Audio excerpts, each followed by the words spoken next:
All right, we on. Yo, what's up? This is SplendidRadio on Pharcyde TV with my co-host Jeremy Scipio. What's going on, people? And man, a young man that I've seen, man, I'll say as dedicated as I've been to hip hop. He's definitely been, I say he's been more dedicated because he definitely had to stomach more of it than I've stomached. You know what I'm saying? Even though I've been around it and whatnot. But I met Jelani when the Pharcyde had gotten back together to do Rock the Bells, and they had this huge press conference. It was De La Soul, Pharcyde, Supernet. I'm not sure Tribe Called Quest came or not, but I know that they were on the tour. But it was just like a huge press release, a big to-do. And I've always been the kind of person that whenever I get sucked into any type of a relationship with a corporate structure, I always create a relationship with people that are around that corporate structure. Because you know, people switch jobs, people, you know, do different stuff or whatever. And so Jelani was one of those cats I just always stayed cool with, you know what I'm saying, even after the situation. And it's amazing to me because, like, well, we're gonna get into it with the interview. I'm not gonna tell it. I gotta pump my own brakes sometime. So Jelani, where were you the first time you heard hip hop, and what was the song? The first, I'm sure there was something before this, but the first song I always identify with would be Slick Rick Children's Story.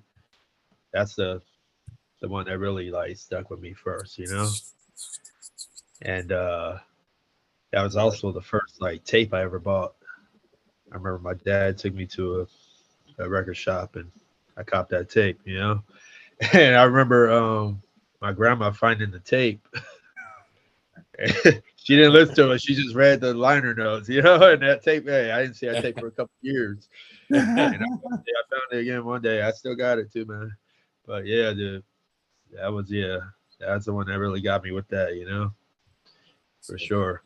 When did you first realize you had a passion for hip hop? Probably by the time I got like to middle school, because even at that time in the 80s, I was more R&B than hip hop, really. But I remember meeting a friend, and he gave me a tape that had like my boy John, by the way, goes by DJ 671.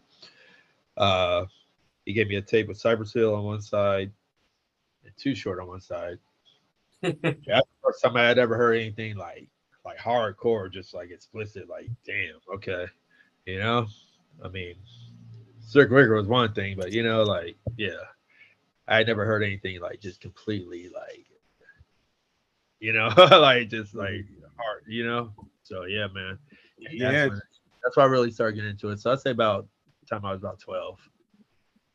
Hey man, I say Cypress and Too Short is a pretty good you know, good scale to just balance you into this whole hip hop thing from, you know, Children's Story and Slick Rick.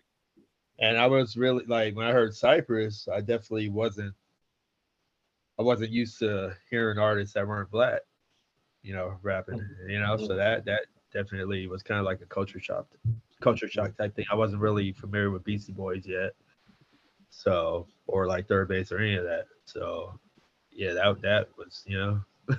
Nah, dope. So tell me this: what city did you grow up in? I grew up in West Covina.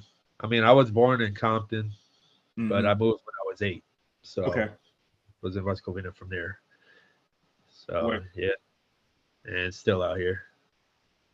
Cool. So what's your nickname? I don't, you know, I guess most people tend to call me Jay or Smooth Jay, and that comes from college. I came with that name because I was in college radio, and we had to come up with a name for radio. I went to University of Laverne, and that actually changed my perspective with the music too, because that station was all alternative rock. I didn't really know any of that stuff at the time. So that really got me into all that stuff and more diverse with what I was listening to. But you know, I don't really. I introduce myself as Jelani to everybody, and probably half the amount of people have a hard time saying it. So I'm like, oh, just call me Jay. You know, But most people naturally just call me Jay anyway. Did you have any other nicknames? Anything you want by anything else? Any bad AOL names? AOL. I was the next level 14. What next level 14? The next level 14, yeah. What about next level 15? No, I was always 14. That was my basketball number when I played. You know. Okay. But yeah, man. Other than that, no, I didn't really have any nicknames amongst friends. Family wise, you know, my family called me Snowball. Obviously not because of my skin. But when I was born, my great grandfather said I looked like a big snowball, gave me in a big white blanket.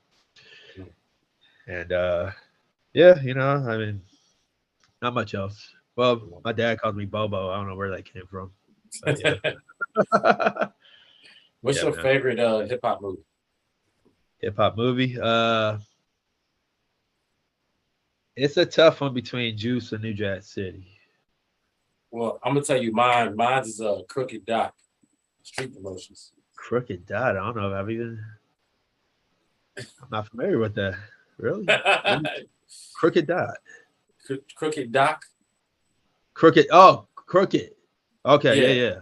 Okay. Yeah. Okay, I got you. That's my favorite one.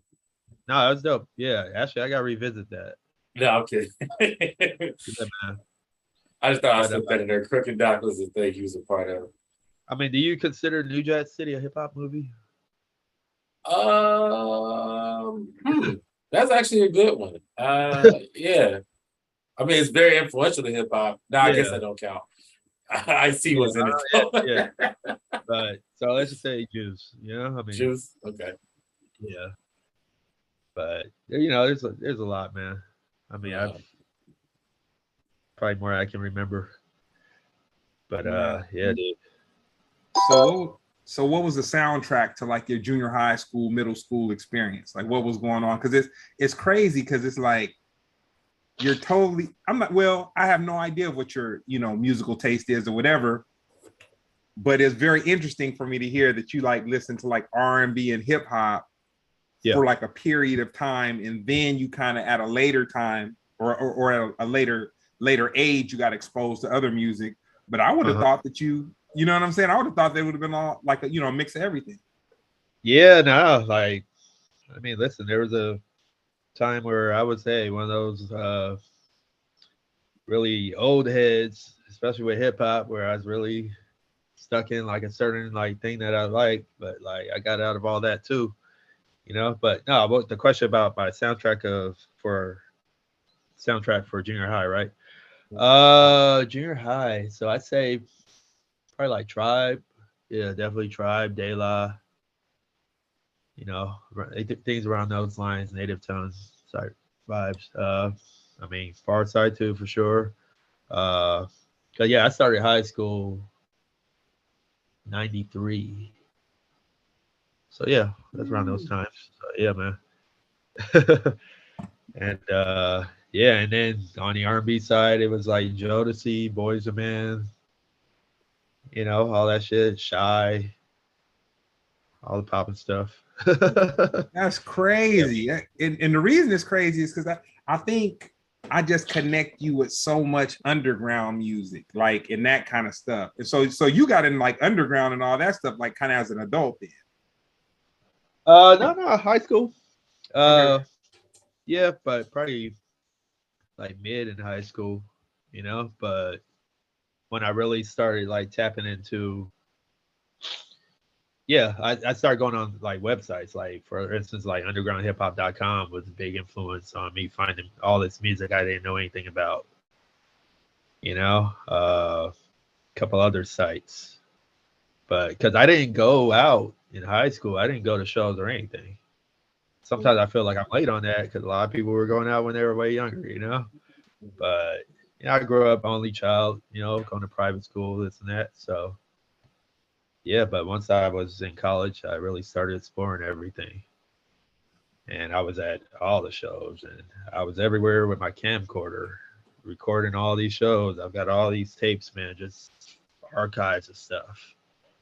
And that's what I was doing before I did anything else, where I really got to know who these artists were and who the promoters were, and like I think that led to like being a promoter and all that because I was always interested in doing that. So, go ahead. If you had to create an elective or a class for a school, what would it be? Huh. I wasn't ready for that one. Obviously, yeah. Well, honestly, I think I would. I probably have one on just on like just teaching people the real thing about money, which I'm barely learning myself. You know, because that's what they don't teach us, right? They don't teach us how to save or how to invest and all this and that, and what's real about all of this, because they just want us to go work for somebody else. Man. So I think that would be like the most important thing, honestly. I don't know what it would be called, but yeah, you know. I'll say this: if you want to jump down a little rabbit hole when it comes to financial literacy, all you got to do is just research one thing, and it'll let you know how powerful knowledge is. Just look up interest. The world moves off of interest. Nobody even talks about interest. Like they don't. I mean, the most people know about interest is, okay, if I have a credit card and I don't pay by this time, it keeps going up and it keeps going up and it keeps going up. Right. But just look up interest and you'd be like, dang, it's made so that some people just will never win. Like you're just never gonna win. Well, yeah, interest rates, they tell you when to buy stuff versus when it's bad time to buy stuff. They'd be like, oh, or when to, refinance and stuff like that. Sometimes it's like really good. I just hear about it from other people. I don't know myself, but they just be like, oh, yo, don't sell right now. Interest rates are this and that. I'm like, yeah, and like, yeah, there's so much to it, and it's like, yeah, it's like, man, I've been, been sleeping on all this, man, but I'm really trying to get up on all that now, Wow. Yeah.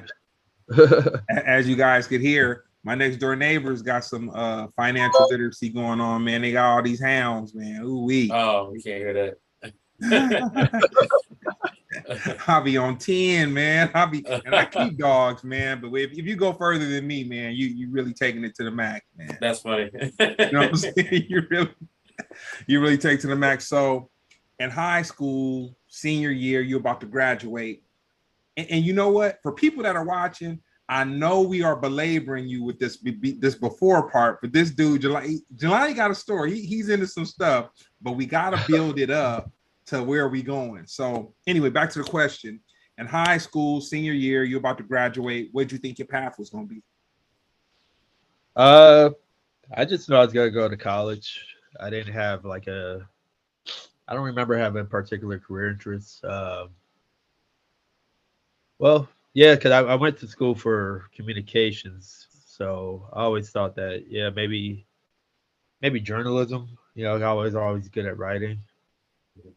So, yeah, I just knew that for sure I was going to college, and if I had to do it again, I probably wouldn't have, or at least not a private college, But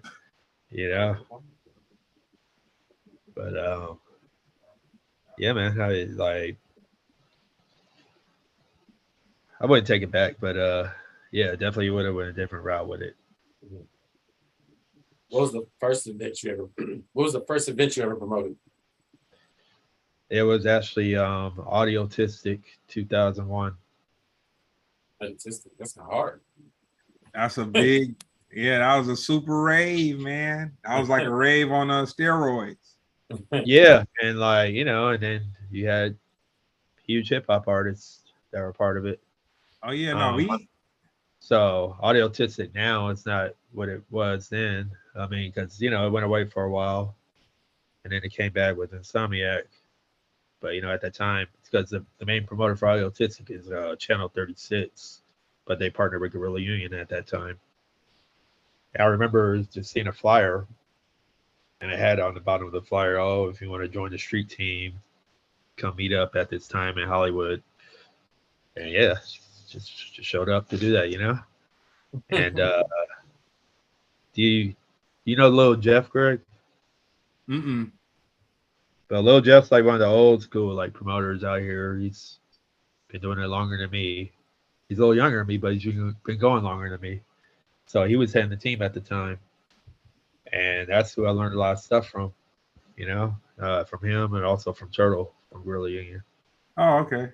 You know, the thing, man, people don't understand. Like right now, Jeremy, festivals are everything. Like the hip hop culture has embraced festivals, and then urban culture tends to be the battery that runs a lot of stuff anyway. So it's like it was only a matter of time before festivals were just led by hip hop, and then kind of like some of the more super secular hip hop and whatnot. But like Audiotistic and these raves.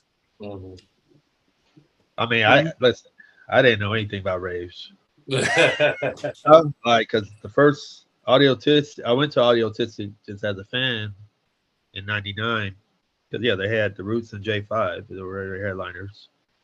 So a lot of us went for the hip hop. But then you see all this rave stuff. I'm like, it's just some shit I've seen on TV before. And man, it took me a while to get adjusted, but hey, I love electronic music now too, man. So I do all that. But honestly, the first festival I ever went to was Cypress Hill Smokeout. And I believe that was 98 or 99. And that made me want to really be involved with all that, and a couple years later, I'm actually working with them, which was dope. Yeah, you definitely working with the Gorilla Union. You got to see, all politics aside, you got to see probably some of the dopest hip hop lineups. That's what I'll say. Sure. No, you go ahead. No, well, you mentioned politics. Usually that was stuff that I was oblivious to. Because pretty much, I'm out promoting, and then during the shows, I'm working the shows. I'm off doing a job or whatever. And I was never part of like the main production of stuff.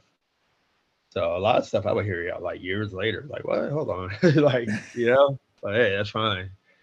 Yeah. Well, I will share with you, man. Hollywood, you got to be careful when you get invited to them Hollywood dinners, man. You know what I'm saying? You got to get. It's not as crazy as people, whatever they want to make it. But I'll say, boy, they'll get you at this hotel, man. Order you a fat dinner, man. Get some drinks cracking and going, man. And that's when they roll it out. You know what I'm saying? That's when they. And matter of fact, that caused me to. Those experiences caused me to just switch my whole thing up. Like, I'm not even really interested in eating with anybody when it comes to business like that. You know what I'm saying? We can, man, we can meet up and just talk or just whatever, or meet at the bar. I really won't drink with anybody or whatever, but I don't need your food. I don't need to ride in your Bentley. I don't need none of that. What I need is some type of business that is going to make me call my attorney to figure out where this wire is going to go. And and the feeling that I'm gonna feel once the wire hits, and then I'm like, okay, like that's what turns me on. All that other stuff, that other stuff is whatever. So with you, Jelani, you started promoting when it was truly walking around, handfuls, boxes of flyers, all that kind of stuff. No MySpace, no Facebook. Maybe MySpace kind of had started a little bit. Yeah, probably not when I started, but probably a couple years in. Yeah.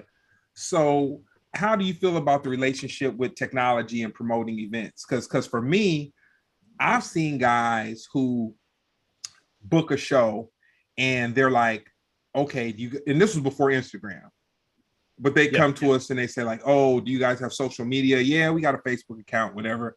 They're like, post a flyer. Can you post a flyer? Can you post a flyer? Blah, blah, blah. Okay, I'll post a flyer.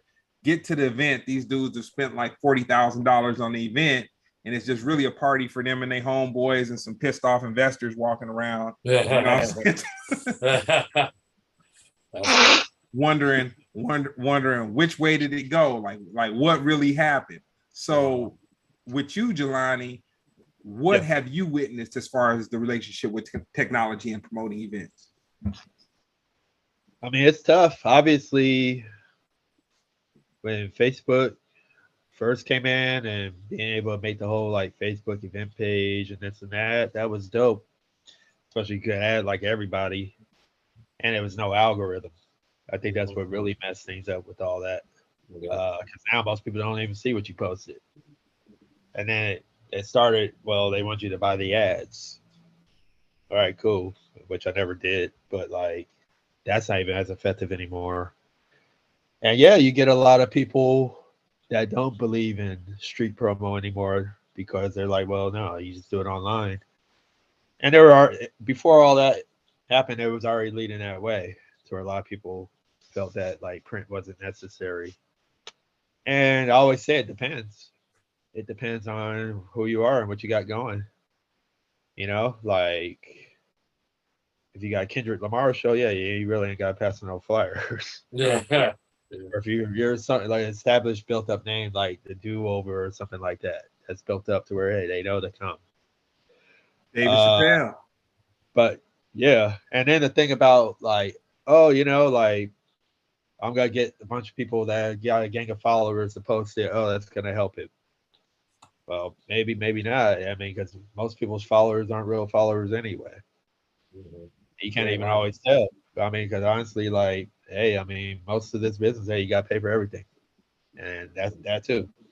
Pay for your followers, and even if you got all those followers, are they local enough to come to that show? You know, so I mean, it's tough, especially in LA. You got a million options on any night. You know, some of my favorite parties are on a Monday night. You know, so like, you know, nothing's a sure shot, and that's when I say people really do need the streets hit if you don't have something that's a built up brand like that or a big artist. But which is it could be tough, of course, because you gotta pay for that.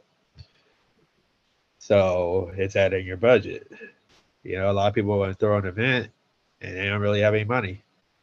Like they don't think about, you know, I mean, you should always have probably like 10 times as much as you think you need. Right. So, I mean, for instance, there's a promoter that we just did a promo for, and we've worked with him for a few years, but his event got pulled like the week of because just, you know, bad sales and pretty much he got screwed and he didn't have any float to cover the expense. I mean, hey, he still owes us. And, you know, it sucks, man. Like, but like, don't go all in, man. Like,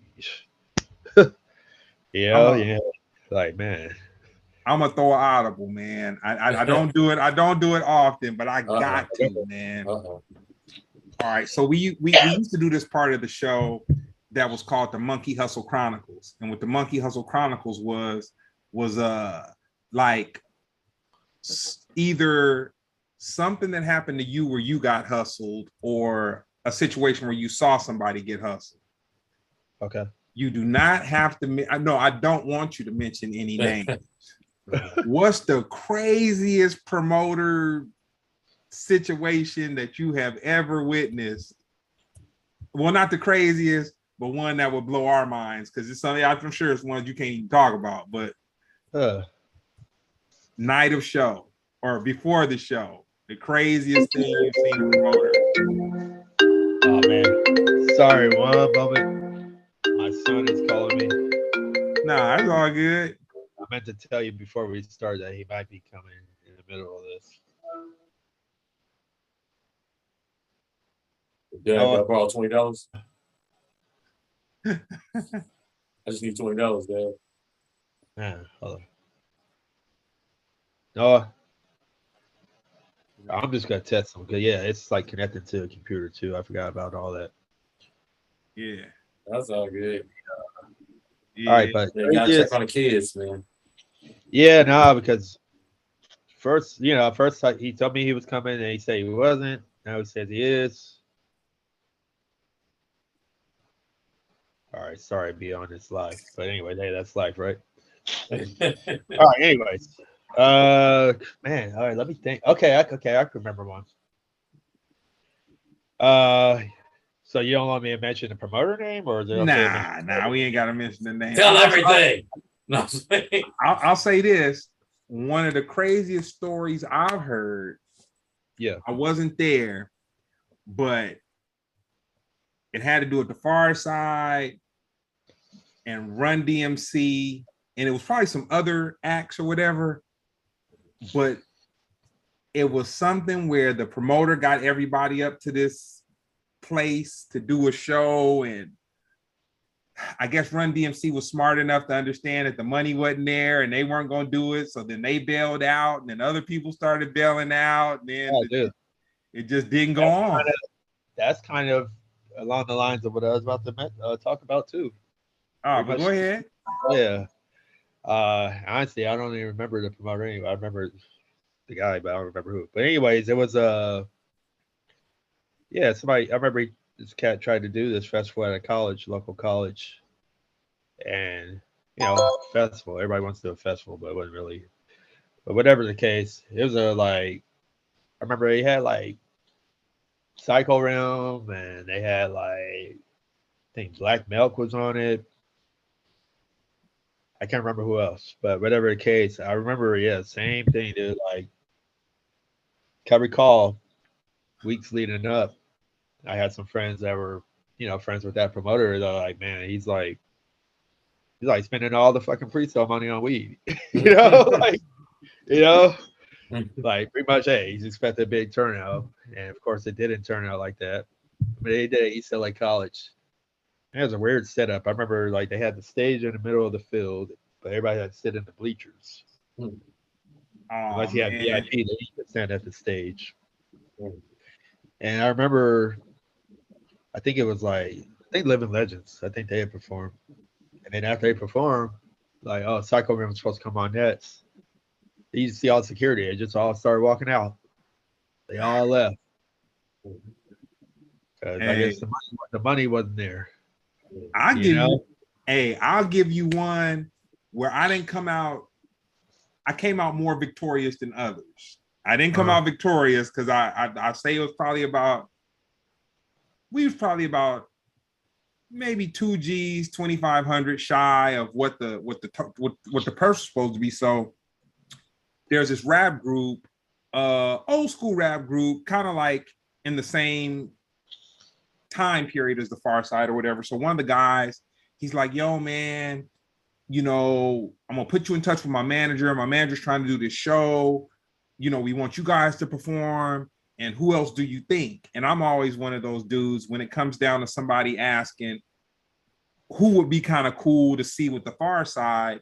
It's another group that's kind of in our vein. And I always kind of do an alley-oop. I'm like, okay, I'll shoot these guys. So long story short, we all end up in Las Vegas. And so one of the guys from the other group was on tour. He was on a whole nother tour. So he flew off a tour from, I want to say Atlanta, and flew into Vegas. And so I had received the deposit for the show, but I didn't have plane tickets, and it was the night before. And it was just to Vegas. So it wasn't whatever. But we was getting paid kind of cool for the show, and we had got the deposit. So I was like, well, I'm not going to take my money or take the group's money and buy plane tickets, but I'm going to call up a couple guys in the group, see how they feel about it. And we all came up with the whole thing of, well, we'll just drive down. We'll rent a car. You know what I'm saying? So, cars cheaper than plane tickets. We know the night before that stuff is going, whatever. And so I'm dealing with this dude's manager, and he's like, oh man, it's going to be all good. Just come on down. You know what I'm saying? I got you for the, I'm going to chip you off for the transportation and woo. So yeah, we drive to Vegas, get to Vegas, and man, you can always tell how the night's going to go from sound check. You can always tell, man. I mean, I'll bet my house note, car note 5 years in a row. Yeah, that's a good point. That you can always tell from sound check. So get the sound check. Homeboy's like, oh man, Greg, you cool? You got everything? You taking care of? Ooh. But what homeboy did was he pushed the sound check back to where it was kind of late. So he was like, oh, don't worry about your rooms. You know what I'm saying? Ah! He's like, don't worry about your rooms, man. You know, I got you taken care of. You're gonna be straight. Ooh. So I was like, man, I don't feel right. And I just gotta be candid with you. I was like, I need half the money you're gonna pay me tonight before, because he had got us to basically stay at the venue because it was a dope venue. He got us to stay at the venue in the green rooms and all that kind of stuff. He got everybody to do it instead of going back to the hotels. So I was like, you know what? We don't have no hotel keys. You know, I really don't feel comfortable. I was like, I need half of what you're going to give me before we go on stage right now. And then I'll get back with you on that other part. Yeah. So the show comes up. Homeboy is MIA.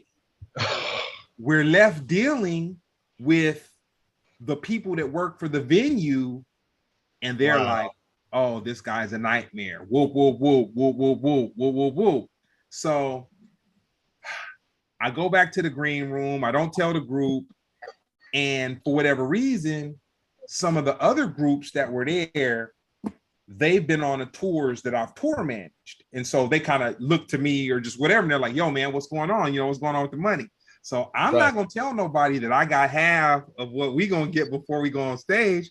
Because even though I love the guys in the other groups, our money is our money. Your money is your money. Absolutely. You know? And negotiation is separate. Yeah. And it wouldn't have helped them to know that it would not have helped them to know that I had gotten half the money I was supposed to get that night or whatever. So yeah. Showtime comes. Everybody's looking for this dude. I'm not looking for him because I've already kind of understood. I'm already preparing myself to just tell the guys, you know what?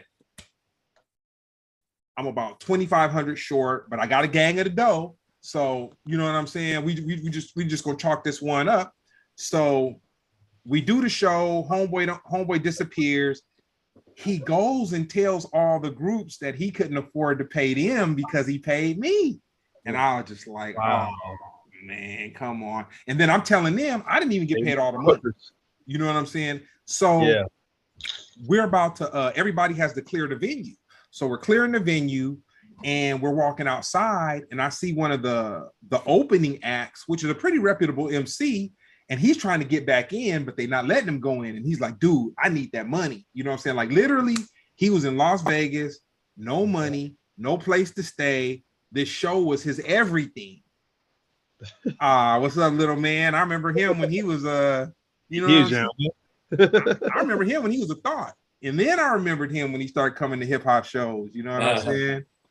That's dope. And dude, I give you props on your relationship with your son, because you one of the coolest dads in the world. You include him in the hip hop and then all the other stuff. So that's pretty dope. So, thanks, man. So then I got a couple guys with me, and I'm like, well, they told me they had a hotel room for us, and so let's go. And so one of the guys in the group he kind of knew everything that was going on, like by instinct though. I wasn't telling him, but he was reading everything I did say. He's like, dude, let's just drive back home tonight. He's like, man, I'm like, dude, I've been up since hella early. Nobody need to be on that road tonight. Homeboy said we got rooms. And so he gave me confirmation numbers to these 2 timeshare type of 3-bedroom situations or whatever. So it's 2:30 in the morning. We roll up, we park the cars, and I got these confirmation numbers and whoop, whoop, whoop, because homeboy's not talking to me at this point. Like everybody's after him, everybody's on him. I'm not even telling nobody he's text messaging me, but I need these rooms. So I'm like, you know, their business is their business, my business is my business. Heck yeah. Do you know, I walked in there with them confirmation numbers, and the dude who was there was like, you know, we're not gonna let you in these rooms unless you got the person here with their driver's license number who paid for these rooms.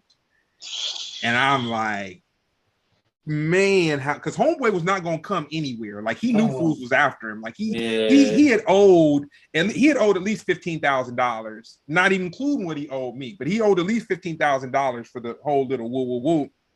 So I walk up there, And the dude is like, nah, we can't let you in, man. And I'm tired. And then I'm just wanting to be mad at him, but I'm kind of worn down and the day's just been crazy. So I walked away. I went back and told the guys, but I always got this thing about me that's like, man, always double back. Like always double back. So I double back, and dude, the person who looked like they wouldn't give me any assistance in the world waited for homeboy to go to the back and said, dude, I feel fucked up for y'all, man. Here are the tickets. But he said, here are the keys. You didn't get these keys from me. Woo, woo, woo. I was like, yo. Man. We went to the rooms. We woke up hella early. We drove back. And the dude who flew back from Atlanta, he was stuck at the airport, man. I don't know how. I mean, eventually he ended up getting somewhere, but oh man, that was a horrible situation. So that's like that's my show, Monkey Hustle Chronicle, man. That's like, ooh wee. That reminded me of one other situation. Yeah, there were some kids that tried to throw like this festival a few years back. And it was a mess. You know, they had a lot of big name artists, and it didn't turn out the way they wanted it to. I remember one situation where they had Redman. Yeah, I remember the homies were at Denny's. Redman comes into Denny's. He talk about how he didn't get a room yet. You know, like same thing. He didn't have a hotel room. Hey, I don't know how that. Yeah, he's looking for a room. And then like the next day, like it was a 2-day thing. He played the first day, I think, and then the second day, he couldn't get into the show. Like security wouldn't let him in the show. And same kind of thing. Yeah, these promoters is hiding out because they lost their ass on this show. You know, it's like I'm sure there was a lot more to it than that, man. But I wasn't really involved with that show. But yeah, man, like there was just a situation of people getting in over their heads. You know, like they wanted to do some big 2-day thing. When they really could just try to do one good day, you know? You can't try to go too big too quick. Hey man. Last thing I'll add to that. Hey man. I remember hearing a story of a show where fools didn't come up with the money, and man, dudes tap danced on the soundboard, man. You know what I'm saying? It was like you know? I mean, I remember, it's the same one I was talking about. They just took it and just they hopped on top of it and tapped it. You know what I'm saying? Yeah, the same one I was talking about. They're so like, you know, these guys are so like irresponsible or just didn't have the money for it. They had left all the equipment out like the night after night one, and like half that stuff got jacked because they didn't have no overnight security. You know, left all. Hey, I've seen it. Hey, man, I've seen it, man. I've seen it. But I will say, and then we'll move on with the interview. I have seen a lot of promoters that were real good guys. Some of them hustlers, some of them not hustlers. But I mean, good guys to the point of where, like, even if they lost their ass, that didn't stop them from treating us like first class. You know what I'm saying? So, you know, steakhouses. You hanging out with us afterwards, you know. Sometimes you win some, sometimes you lose one. I'm not tripping. I'm gonna book you next year. We're gonna make this up. I'm gonna show you how we get down here. I'm gonna show you how we really get down. I don't know why they was tripping. Whoop, whoop, whoop. So I will say you gotta know what you're getting into, man. And hey, if it don't work out, you gotta own up to it. You know, obviously I throw my own events too. So I've been through situations where I had to come out of pocket on some stuff. So, you know, it's all about maintaining that rep. You want to keep going. Shoot. How has the cultural climate affected what you do? The coastal climate? Yeah. You mean how hot it is right now? No, I said the cultural climate. Cultural. Okay. No. You're right. Yeah. How hot has it affected what you do? That's a great one. That's actually better. Climate. Yeah. How's global warming affected? Climate out there, yeah. How has global warming affected Egypt? Hey, I got some work to do, and I've been putting it off. That's for sure. Cultural. All right. So, what exactly do you mean by that? Like as far as like how I mean, I wouldn't like to call it positive or negative, but obviously, you know, culture has changed, and people feel like you know, you can't say what you want to say, or people get in trouble for things that they did in the past. Now, whether it's 5 years, 10 years, even 20 years ago, they'll dig it up based upon stuff you're doing that's affecting people's money and how they move. So the question is, you know, if the cultural climate has benefited you or detrimented. Honestly, that's something I've dealt with firsthand, you know. But you know, I mean, like it's I mean, it depends. It's all case by case. Right. But yeah, some stuff has like been taken way over the top. Just based off people leading by what they see with how other things have gone. But I'm all about like what you've done in the past doesn't necessarily define who you are now. You know, it should be all about evolving from who you were years back, right? Mm-hmm. But some people don't want to see it like that. Have you ever personally seen somebody's behavior before a show affect the turnout for the show? Like they did something before the show, and then people really was like, "We not," you know what I'm saying? Huh?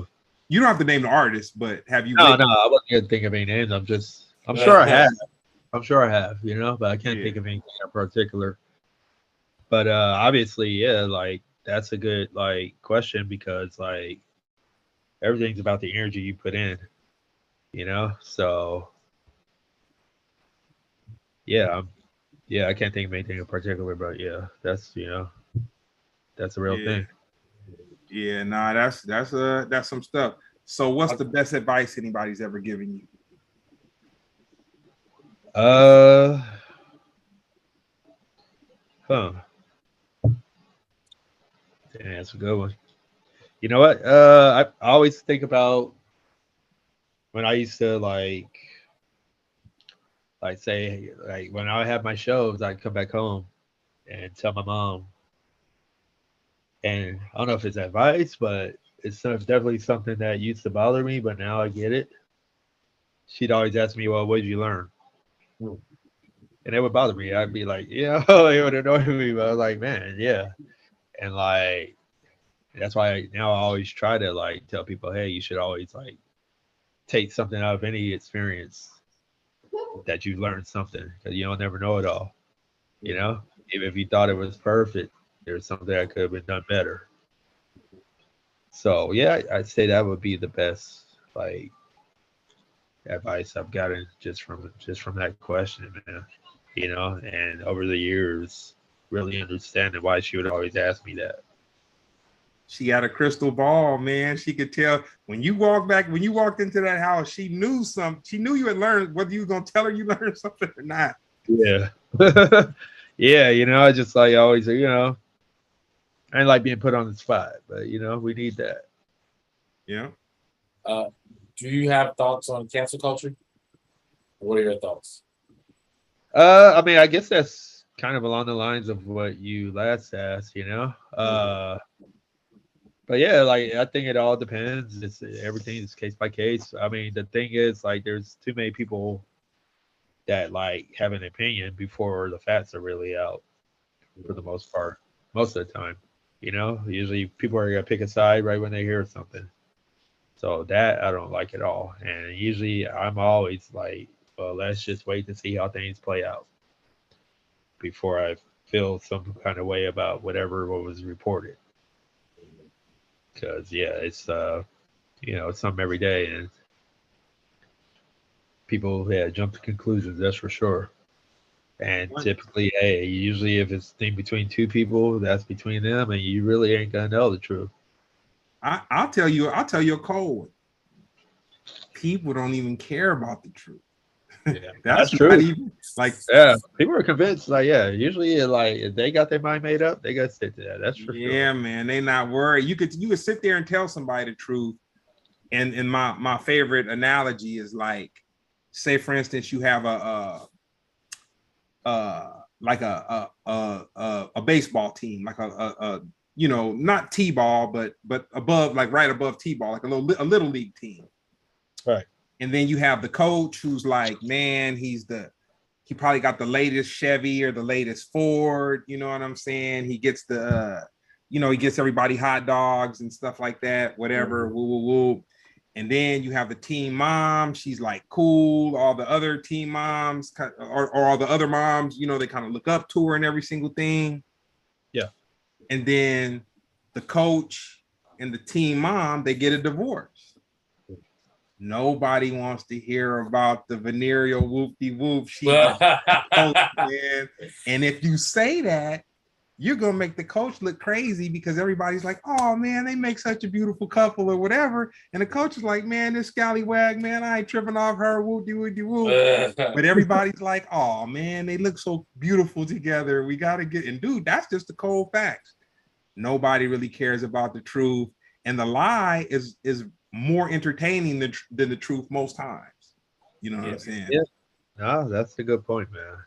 That's real. Yeah. That's the world we living in right now, where, you know, the information, as soon as the information hit, everybody go like, oh, they just like, you have to explain yourself right now. And you be like, man, that's not even true. But yeah. The one thing is, the one thing is, it's always on to the next story, though. You know, hey. Oh yeah. You get a lot of support from the group chat. We have like a chat on YouTube where people chime in or whatever. Somebody had a question like, what's your most memorable moment in the culture? I assume the culture of hip hop. Most memorable moment in the culture. I mean, there's several, but man, yeah, I can't even pinpoint just one really. But actually, probably for me personally, when I have my 10-year anniversary, just for what I do for the Ill Spot for my shows, you know, I was like, yeah, that's like, damn, okay, we really had 10 years, and now we're up to coming up on 13.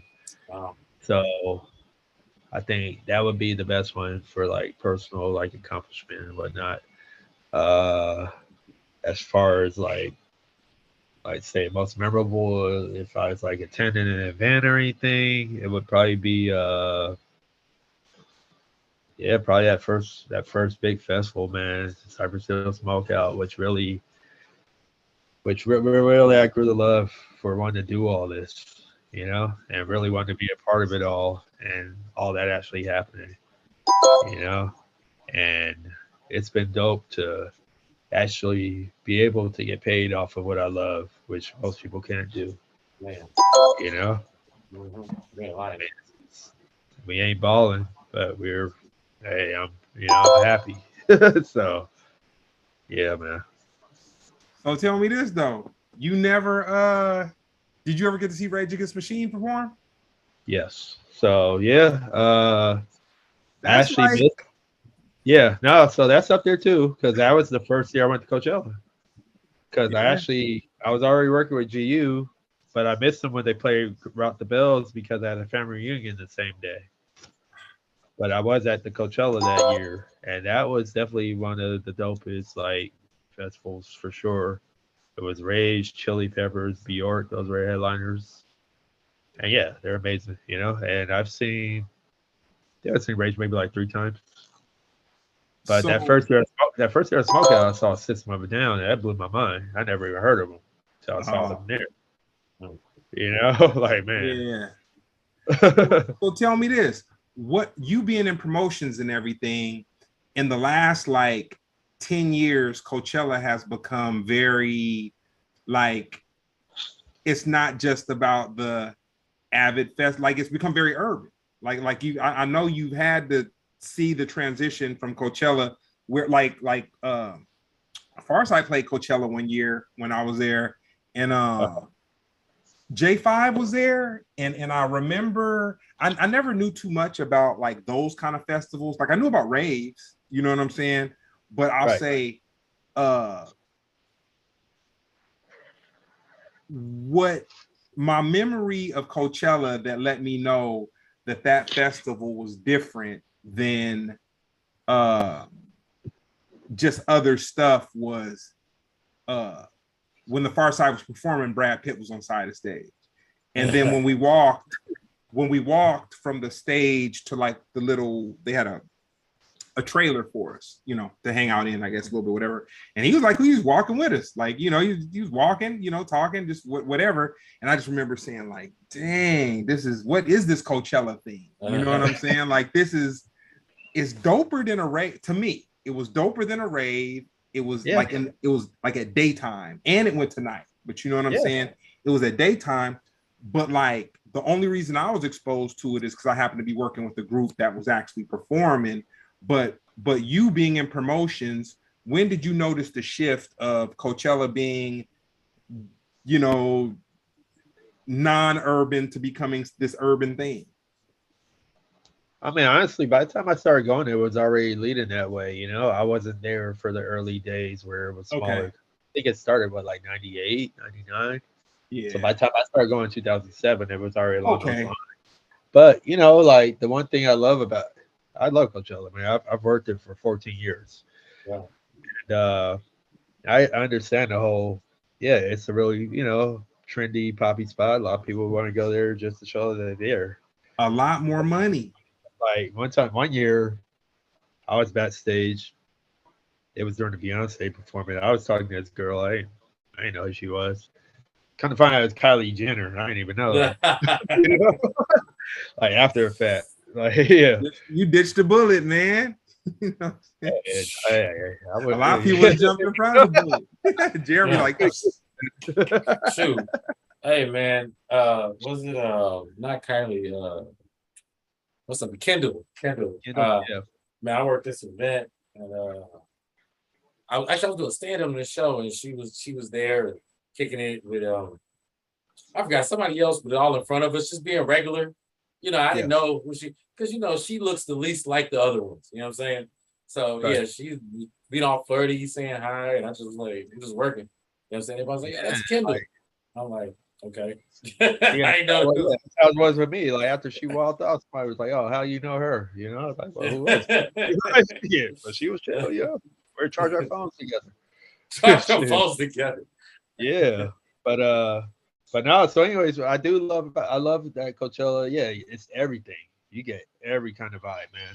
And now it's like probably like 12, 13 stages. So it's like usually when the lineups drop, I look from the bottom on up. Oh man, you know, like I want to know the smaller names, and it's hard to see those names. And like one of my favorite parts about it is I want to see the acts that I don't know. I want to know why they're there, because there's a lot of people that never really had a big festival like that get on there. It's not just all big names, you know. And so, and I camp there. I do staff camping. So like usually, you know, I meet all the real people in the camping. You know, so there's a lot of real heads too. So like, but like the camping is like a festival in itself. You get like 50,000 people at camp. It's crazy, man. But it's like you gotta be a real festival head, and most people aren't, you know. But like, you know, that's why my company got some assistants there.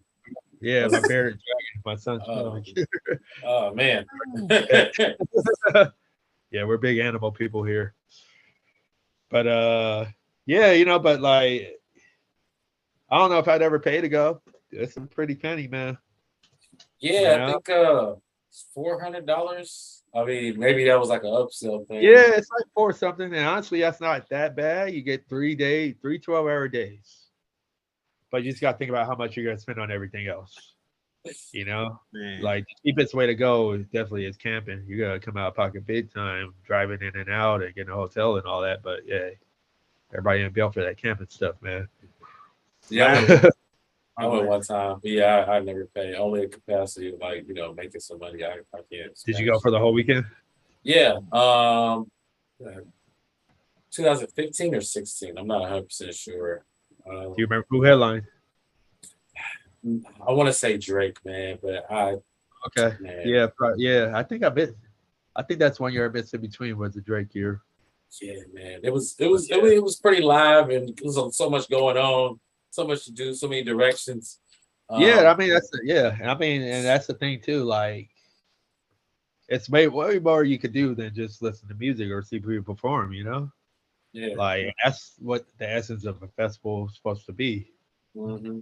You want to have your vendors, you got your rides, you got your interactive like areas, or you got your spots where you can just chill. I got a spot like for people that are like want to relax or take a nap or whatever, and a quiet zone. They got all that. Mm-hmm. So festivals should have like many different components to it than just providing a bunch of people performing. Mm-hmm. You know, Dude, my most memorable, and we'll move on for this. My most memorable Coachella moment, though, I was in Germany.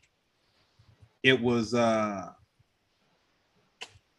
want to say it was early in the morning. It was early in the morning because I want to say we got up for breakfast and we watched Outkast for their reunion perform at Coachella. And I remember us being excited. We were excited. You would have thought it was a fight on or something. Fools was at the little breakfast. I watched the TV and we was like, damn, Outkast is performing. Like, wow. That's the one thing I do give Coachella. Like, I think now their lineups has a little too much wow factor in it. But before, they used to have like groups that were really like, not necessarily groups that have had to sell millions of records, but it was groups that people really wanted to see. You know what I'm saying? I mean, one of their niches has always been the reunions. Bringing back some act that hasn't been together forever. So that was the thing with Outkast, and when they had Guns N' Roses and several other acts. Mm-hmm. I remember one of the most amazing performances I saw at Coachella too was Portishead, man, and Roger Waters. That was nuts. But did you watch the first week of Outkast or second week? Do you remember? It was the first week. It was the first week because I remember it didn't go off too cool. And I remember after the fact hearing Prince had a talk with Andre 3000. Was like, oh man, don't let that, you know what I'm saying? Like, man, Prince told him some type of little motivation or whatever, and then they came back the next week and got it together. Well, so I don't know if you remember why.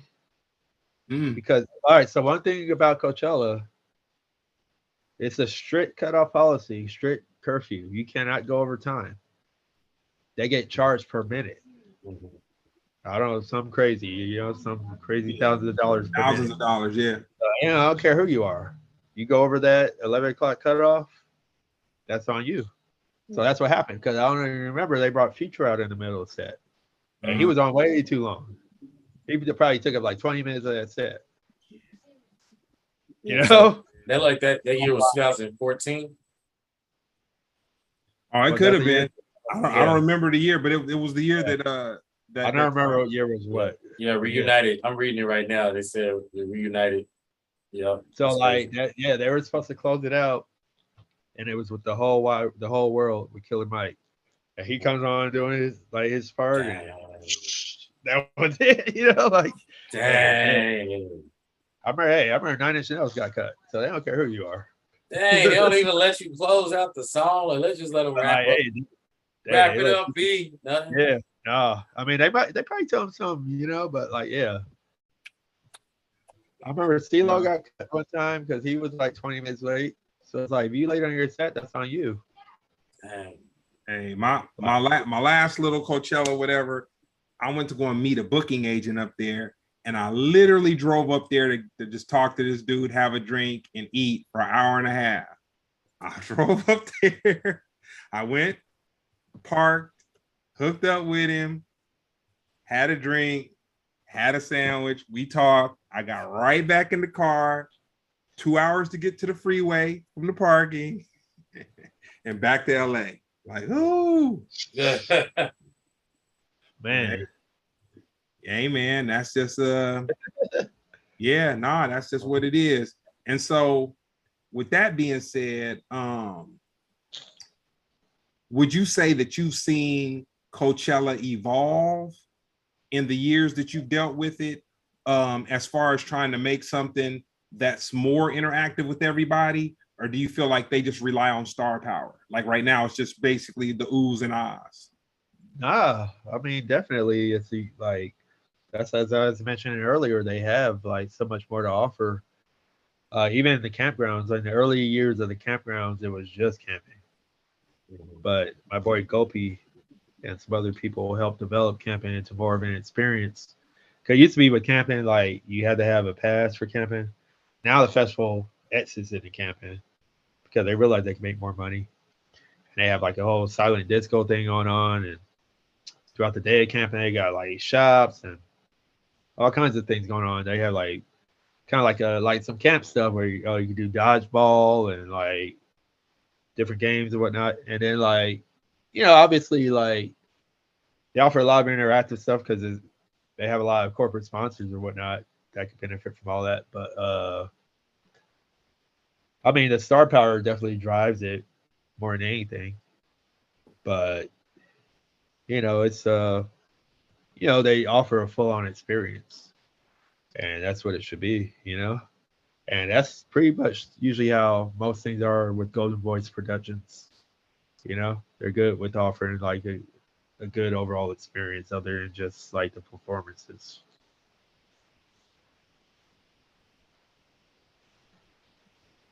Oh, so Yeah. Oh, what's if you had to have a biopic, what would be the name of it? huh. That's a good question. Probably the ill spot. No spot. I'm better Starring, ill. starring. So, people always said that I look like Blair Underwood. So that's Blair like Underwood. I don't know, or maybe yeah, I would yeah, or Blair else Underwood. I don't know. I'm probably like Tay Diggs, maybe Tay Diggs. Maybe Take Blair Underwood's this. like old now. I don't know what he looks like nowadays. Probably more like Tay Diggs. You know? I like this guy. I'll You say acting this. like I'll say this, Jeremy. Blair Underwood is too mean to play. You know what I'm saying? Jelani's a cool dude, man. Blair be putting that thugging down, man. He be Blair. man. I'm not saying I think I look like him, but I used to hear that. Oh Yeah. my gosh, this guy is hilarious. You act like Tyrese ain't sitting there born to play this role, man. Come Oh, there on, we man. go. You gonna That's take cool. I think for that. How you gonna act like that? Ah, yeah. Man. Nah, How you gonna act yeah. like There we go. that? I could throw a couple other ones like, but yeah, that's good. So who was you might have answered this one already, but who was the promoter person that made you say, like, you know what, I could do this? Yeah, it was definitely Little Jeff and my boy Turtle. But my homegirl Veronica is the first person that brought Veronica. me in. You know Veronica, right? Oh, come on, Yeah, man. of course. So she brought me into all this, man. So I give her credit for really getting me in this business. And it started with promoting first with like some other like smaller company, and then Mhm. referred me to do work with GU. Okay. So yeah, and I've like he's my best friend. We know each other. Gosh, I think about 25 years now. My last picture of Veronica is we were in Europe for the Rock the Bell situation, and we got sent to, man. Oh man. I want to say it was Scandinavia for a show that wasn't going to happen, and they knew it wasn't going to happen. Oh And no. I guess because they had paid for the tickets, they still sent us out there. So we went Wow. to expensive $25 for a value meal at McDonald's, Scandinavia, nothing to do, Scandinavia, mad. Me talking to De La Soul's manager and him talking about, dude, I thought you knew it wasn't gonna be no show out there, man. You wasn't going out there. You know what I'm saying? Mhm. And Veronica greeted us at the hotel in Manchester, and she was there in some she had some slippers and some pajama bottoms, and she's like, "Oh, Oh guys, yeah, that's it. That's her. oh guys, here's your rooms." You know what I'm saying? So now Yeah. Veronica was a trooper. I'll say loyal to a fault.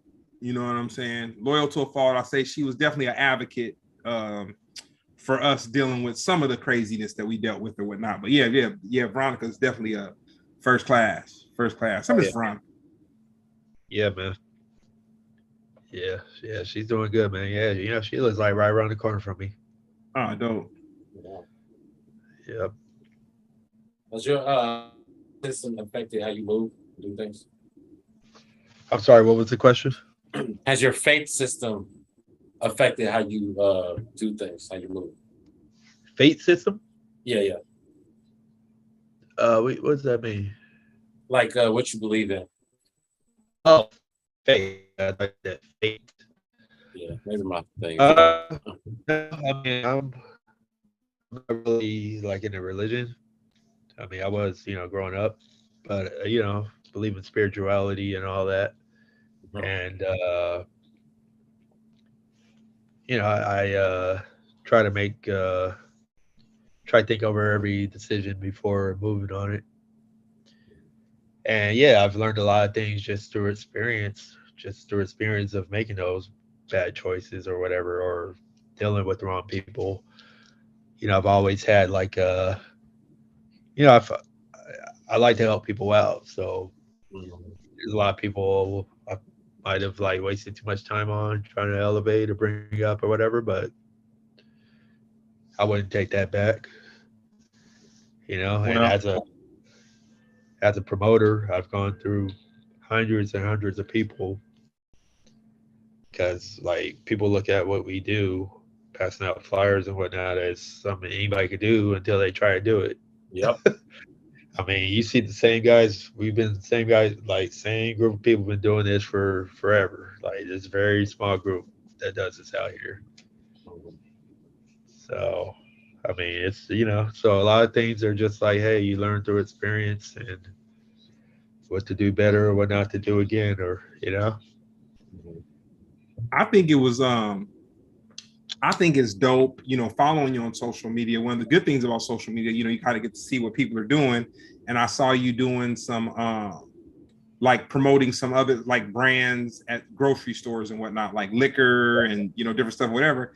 And I thought that was dope because it's like you are, when you see people do it, you're usually looking at, okay, it's going to be a grandma or somebody that knows nothing about promoting or nothing about whatever. But when I saw you do it, it was kind of dope to me because I'm like, dude, they have a promoter actually out here promoting, like someone who knows how to. Because like, I've had Jelani promote a couple things for me, and like he's not going to waste flyers. Like he's not going to just have them. He's not going to throw them away. Not that I've known that he's throwing some flyers away. I hope he ain't throwing no flyers away. I paid him. No, I paid him every time. Yeah. But he would literally go out and do hand-to-hand situations. And if he would leave, flyers places, he would leave, super huge stacks that, would get like screwed over and just all that kind of stuff. Right. I always thought that was like, that was dope. I always thought that was dope. And the thing about it is, the reason I wanted you on the show, even though we talked a lot about, festivals, this, that, and the third, it's like a lot of people are out of touch with promotions, man. And it's crazy. Like so Jeremy, I went to go and see Jeremy about maybe 3 weeks or a month ago at this club, at a comedy club. That's a dope venue.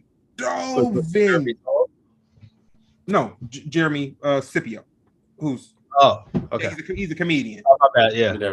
No. He's a comedian.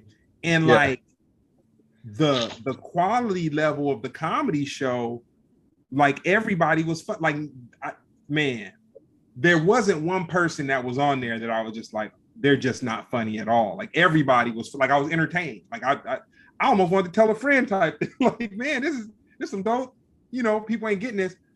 And then Jeremy said to me, he's like, man, it's just, this is part of the franchise, and this is one of the nicer venues of the franchise, but they just really don't promote it like that. And I was saying to myself, like, man, if they promoted it, it would be off the chain. But then I also thought, I was like, well, you know what? If they promoted this show or this particular night of comedy and whatever, you definitely would get more people there, right? But the vibe probably wouldn't be what that the energy of the room, which was like it was maybe about 50 people or so, but everybody was like highly entertained and kind of not necessarily interactive with the comedians, but the energy was interactive. So like people weren't like heckling or talking out or just whatever, but it was like the energy, the reciprocation and whatnot was dope. But it made me think like, man, guys should promote it. But then you have a generation of people that are kind of mesmerized, I think, by social media, and they're thinking like, well, you know what? If everybody posted and reposted and does a story and does all this, then we're gonna have a packed house. And if we don't, at least we made the effort. But I think that a lot of venues and people that are promoting events, I think they need to go back to some level of street marketing. Well, see, and then also the thing you mentioned about if everybody posted and reposted and all that, that usually doesn't happen anyway. That's always been my struggle booking artists. A lot of artists don't even want to tell nobody they got a show. And sometimes I hear a thing, well, you're the promoter, you promote it. I'm like, well, yeah, but I don't know everybody you know. I mean, like, or else they want to wait till the day of, but people already got plans. Like, so that's always been a thing too. You get a lot of the artists that don't help put it out there anyway. You know, I'm not asking anybody to go out and hand out flyers, but you know, tell people you got a show. Yeah, absolutely. Bare minimum. That's all. Yeah, that's always been a struggle.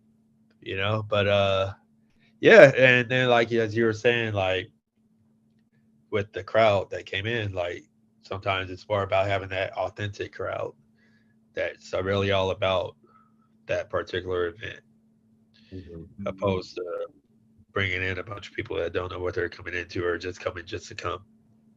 So it all varies, you know. It's really no, you go ahead. I'm sorry. It's really what the promoter wants their show to be, you know, what they want to get out of it. Maybe they're happy with 50 people, you know, but obviously I would look at it the same way. Like, oh, if you got room for more, yeah, just bring in more. But, you know, so it all depends. Well, before I get into the next question, one of your other skills or talents are those cheesecakes, man. Those cheesecakes, man. I had to slow my roll. I remember when I first ordered them, I ordered like 3 at a time, and then I kind of ordered them sparingly. Then I was just kind of like, man, this is too much, man. You can't be, you know what I'm saying? It's different if people order sweets and then they gonna hand them out or whatever. But I was ordering sweets for me and those who were immediately around me. You know what I'm saying? So I had to pump the brakes on that. But with promotions and whatnot, what's your ultimate goal? I mean, my ultimate goal is just definitely I've been looking to get to the point where I can still run this kind of business, but I ain't gotta be out there, you know. And you know, sometimes it's there, but not on a consistent basis, you know. And I'm just all about just like building up my investments and all that, and trying to help that. You know, I want that to play out in the long run because hey, I ain't got no retirement plan or none of that. So that's you know, just trying to get to that point of being able to live comfortable, you know. I mean, I'm 43, so you know, my goal is to try and be there by 50, you know. Okay. You got time, man. You got time. Yeah, you don't look 43. I've seen dudes step into stuff, and in 2 years, man, which made me rethink my whole formula. You know, because I overthink stuff, and I'm like, oh, you gotta have this, and you gotta have that, and you gotta have this, and fools will come in with no passion, half an idea, know a couple people, and they off and running.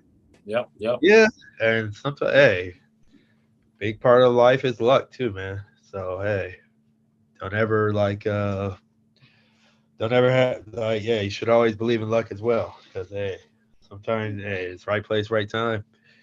So that's all part of the game. Yep. Definitely agree with that. Are there any female hip hop or DJs you into? Yeah, I've always been into female artists. Like my favorite like female MCs right now would be like Shay Noir, Rock, uh, what's Armani Caesar, uh, DJs, DJs, yeah, Mona Lisa, that's the homegirl. Uh, some other I can't think right now, but yeah, I've always been really supportive of female artists, man. I mean, I think there's like a lot of men don't want to give it up to female artists, so I always make a point to like make sure I got female artists on my events too. Mhm. So, what other genres of music do you listen to than hip hop? Because I see you. It's crazy because you telling your story tonight, which I definitely wouldn't have known. You're Yeah. like R&B and hip hop, and then later in life you got exposed to other stuff. But it's like I'll see you make a post on IG, and you in the fluorescent sunglasses with the, with the tie with the tie dye out in the mix. You know what I'm saying? Checking Yeah, some dope electronic music or just whatever. But what music are you into? yeah, no, I mean, electronic wise, it'd be mainly like drum and bass or house. Uh, but I like techno too, and a little bit of like little dubstep uh, with rock, like psychedelic rock, classic rock, some alternative. Uh, and then I'll listen to jazz, blues. Uh, Probably the only thing I'll listen to on the regular will be country. I mean, I'm open to it, but I don't seek it out. But like when I work country, like concerts or festivals, those are usually like the nicest crowds. I'll tell you the twist. Country right now, it's not too far from R&B or trap music. Oh no, yeah, Like it's got great. sonically, they Yeah, have they have I mean, sonically, yeah, everything crosses over. yeah. That's why there's a lot of stuff you can't put into one category or one genre. Mhm. You know, and which is cool. It's just music. And when I worked at Amoeba, that really like opened me up to a lot of music I wasn't into as well. Just working with all these different music heads and working in the different sections, and we'd be able to like rent out whatever CD we want. No, hold on real quick. Noah, can you get her, please? She fell down. She fell down over here. Sorry. The lizard, is she? Yeah. Is her name Lizzie? No. No. Her name is Tasha, but Tasha. he actually had a cat named Lizzie. Huh? Well, he still does. Yeah. Oh, okay. Still Just not alive. a Got not nine as lives. yeah. Yeah, man. What would your dream versus be? That's a good one. Dead or alive. Prince versus Michael. That's the one. And who you got? Prince. Stop it. Oh, Yeah. of course. Of course. Well, listen. The thing is, if it was still the way the original versus was, where everybody just played their music, maybe Michael. But performance-wise, just because Prince plays all the instruments and whatnot. Absolutely, yeah, I hear you. Oh, And Did you? Prince played every instrument on Dirty Mind. He played every instrument on the Times album. yeah. I mean, listen. You notice this versus exists. Where? What? I, Oh, it's like I a used- virtual. No, man. James Brown. Oh Yes. yeah, yeah. I know that. Yeah. Yeah, I love that. Yeah, Hey, that's how. every I Prince saw fan that. hate that story. Prince, hey, Prince, he was too hot that night. That's all, man. He came in Yeah, on he came riding in on Homeboy's back though. you know that you heard the whole story. He goes, Michael was like, yeah, James Brown brought Michael up. And then Michael was like, bring Prince. And then James Brown was like, who? Right. Yeah. He Yeah. go, is there a Prince in the audience? Right. So he hadn't heard of him before that. Yeah. Right. Yeah, man. Like I think I remember seeing an interview somewhere. I can't remember who it was, but yeah. He grabbed that light pole and went to the crowd. Yeah. Oh man. But no, I agree with that one. That's actually a really good one. I just be teasing. I would like to see that. What's yours though? You got a different one or what? You know, it's funny. We ask this question every week. Yeah, I think because they're doing more is make me go, okay, well, that's fine. Let's see. If just to be current, I would say, I like to see. I know he would hate this, but Chris Brown and Trey Songz. I like to see that right now. I mean, I don't hate it, but I probably want to watch it. I mean, because the reason why is because, like, you know, I just went to see the Usher concert this week, and I'm like, you know, that was the talk of the previous week was Usher versus Chris Brown. But after I seen the Usher concert, I'm like, man, I don't want to see Usher. I don't see But Chris you Brown saw you can't count Vegas, man. Why not? Like a club, like because no, you can't count Vegas because he's getting paid millions of dollars. Okay. He's got a bunch of lights, camera, and action going on, but it's not that same energy where he's like, oh, I'm gonna battle Chris Brown. But I'll say this: Chris Brown, him and Trey Songz can hang from the simple point of Chris Brown's a performer. Like he's like I'll say Chris Brown and Usher have both like broken ribs and done all kind of crazy stuff dancing or whatever. So I just say that they, you know, that's just another. Well, that's another thing too with Usher is that he don't have to do too much. Like all his dance moves, he will be able to do 5-10 years from now. What Chris Brown is doing, he ain't gonna be able to do 5-10 years from now. You know what I'm saying? Usher, hardest thing he got to do is a handstand and hold it for 5 seconds. That's the hardest thing he got to do. Everything else is like, it's stuff I can do. I'll be like, oh, this dude killing it. You know what I'm saying? Chris Brown. I saw him at Rolling Loud last year. That's the first time seeing him perform. So yeah, I was pretty impressed, man. Cause I never really got into Chris Brown. Like by the time like Chris Brown started coming in, I really started growing out of R&B. So, but you can't argue with the talent though, man. Man.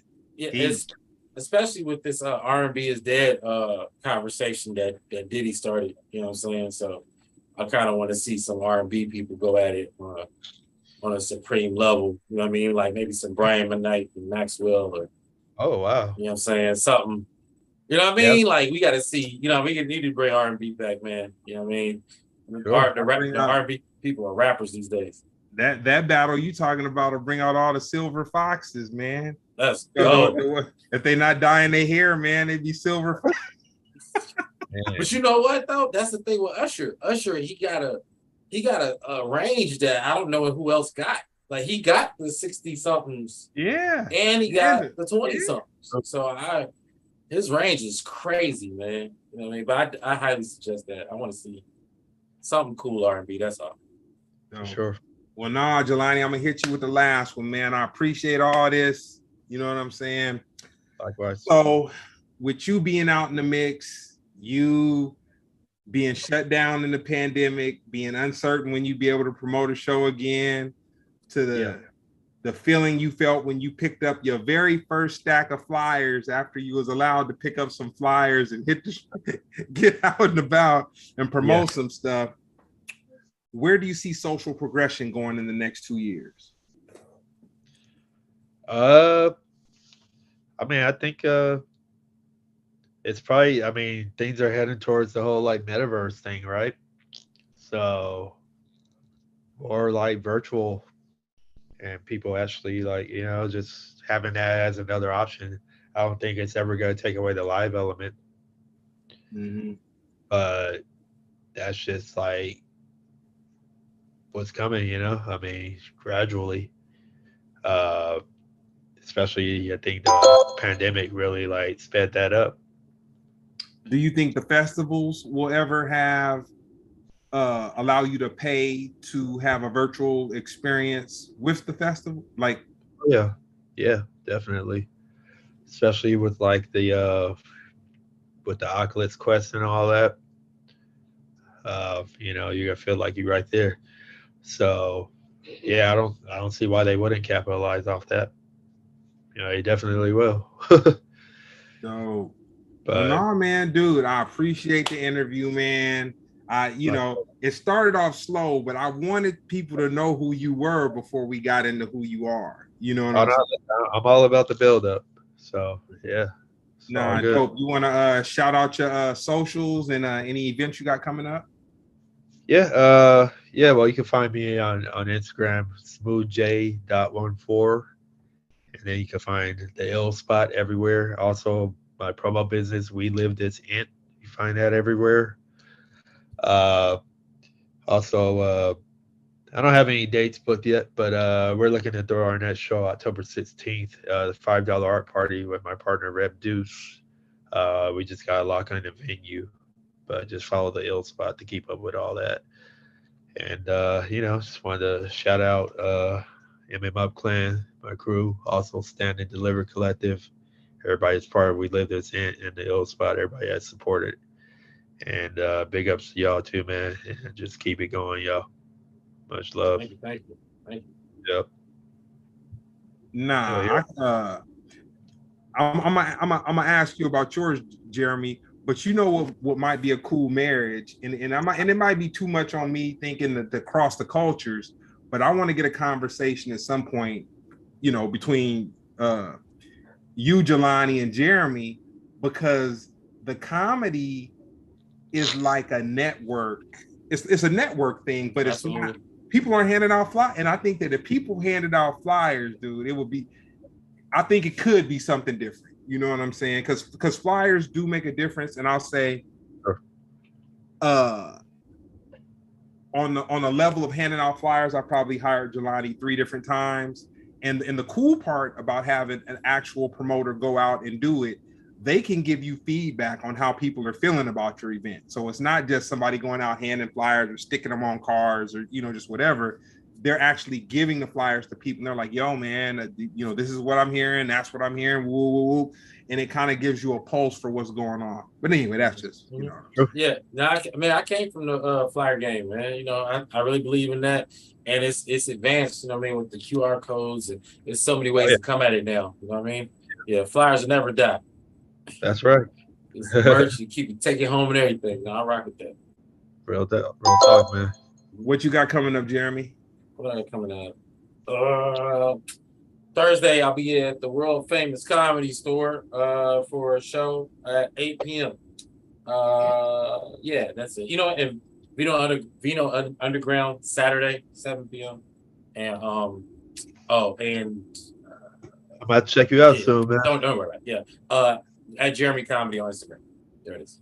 Nah, he's it's man, that's a whole nother podcast. But I was pleasantly surprised when I went to go and check out him and his peers. And it's like, it's a trip, because I will say this, but not to be long-winded or whatever. When you watch like Netflix specials and all that kind of stuff, you have a perception of comedy. And then when you see like some stand-up on TV or whatever, you have a certain perception of it. But it's nothing like the energy in the room, and really seeing a comedian come and just turn the room from one thing to something else. And it puts hey man, I was turned out, man. I was like, oh man, this is nah. Yeah, I don't get out to enough comedy stuff, man. So that's definitely much needed. Yeah, definitely. Yeah, we connect. I'm follow you, and yeah, come out. I'll make something happen. I think that's something big coming up, so we make it happen. That's right. Oh, good. Yeah. Well, no, man, it's been another episode of Splendid Radio on Pharcyde TV. Thank you, Jelani. I really appreciate it. And I on GP, Jeremy said we need to hop back into a foodieism.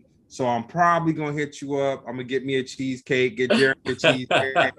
That's gonna force me and Jeremy to interact outside of this virtual. And then it'll have Jeremy will have a different relationship with you because you know what I'm saying. It'll be like, okay, not only does he promote, he makes these cracking, you know what I'm saying, cheesecakes and all that. So this has been another episode of Splendid Radio on Pharcyde.